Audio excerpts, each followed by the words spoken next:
làm mua thế họ đặt chỉ cần thu lục theo cái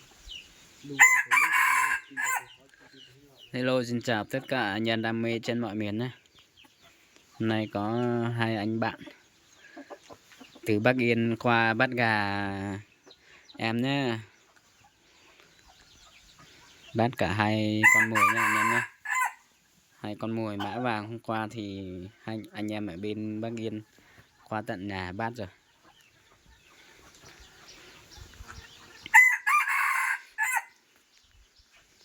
Chào tất cả mọi người nhá. Hôm nay là về thang anh Tùng nhá.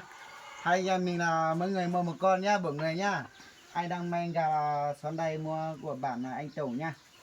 Nó có gà nó đứt cho để anh cũng mua một con đấy, nhưng mà bây giờ nó hai anh em mình mua hai con là mua hai con, ba con gà của anh Tùng rồi mọi người ạ. Nếu ai đang mang gà thì cứ alo cho anh Tùng nhá, anh Tùng sẽ chắc chắn phải có ra mọi người đang mang nó thích thì nó gửi cho anh Tùng nhá mọi người nhá. Vâng, cảm ơn anh đã qua ủng hộ nhé. Vâng ok nhá. Cảm ơn em nhé. Chúc hai bạn mang về bấy gà buổi được như ý nha. Vâng. Nhớ dòng trồng phong gì nữa nếu nó từ cứ ti bây giờ cứ ti mong nhớ bệ bất yên tôi vừa của thuộc cái này giờ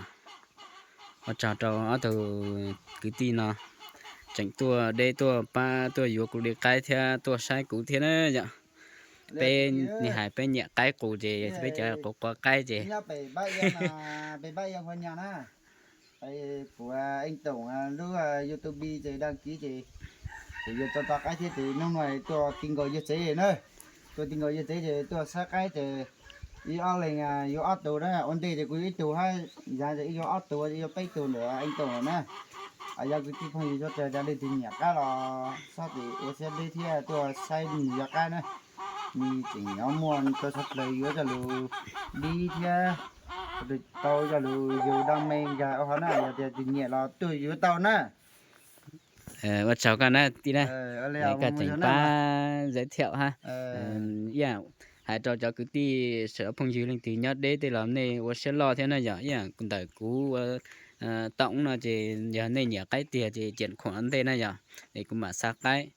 để cũng đảm bảo uy tín cho cháu phong dư sẽ đời chơi còn tới này giờ tao nhất đây thì chuyển khoản là họ giá cái tiền nhất gì thì tôi tao thì tôi sẽ tiền có tí là tôi tao này cho cái tiền này anh tổng thì dạng này thì tôi nên chắc chắn tiền chỉ ở đây thì dạng luật tiền rồi mất số để cho làm lễ đi nó nhỏ dạng cái vấn đề thì cái giấy tờ thì tôi chuyển khoản đây người ta mình phải lo được cái giống chập để tôi chuyển cho cái tiền này cái tiền này ha nên ta lên thì tôi tao là tôi tiền có chế à tôi tao là chuyển khoản tôi tao hết này để cho cái tiền mình trả thật lời phong như là mình trả xe tao rồi như thế này của tôi vấn đề như thế của bao nhiêu cái xe dòng của ít sinh cái xe dòng thì mày ha bây hai nhiều là ý giả thế thì này tôi tao là tôi tiền gọi tế tôi vô họ nên tôi tao là nên họ chuyển khoản là tôi tao thế này cái gì đó này sẽ để xin đó này chắc cái này tí này lấy nhớ trả em nó sụt tay mà mà nhưng mà thì mày tôi lấy tuổi nhớ đúng trả nó sụt cho mà mà chơi bây giờ nhé thế mấy anh nhá mà mấy ngày mà thì thọ của chúa lo trong trời lên sáng sáng mà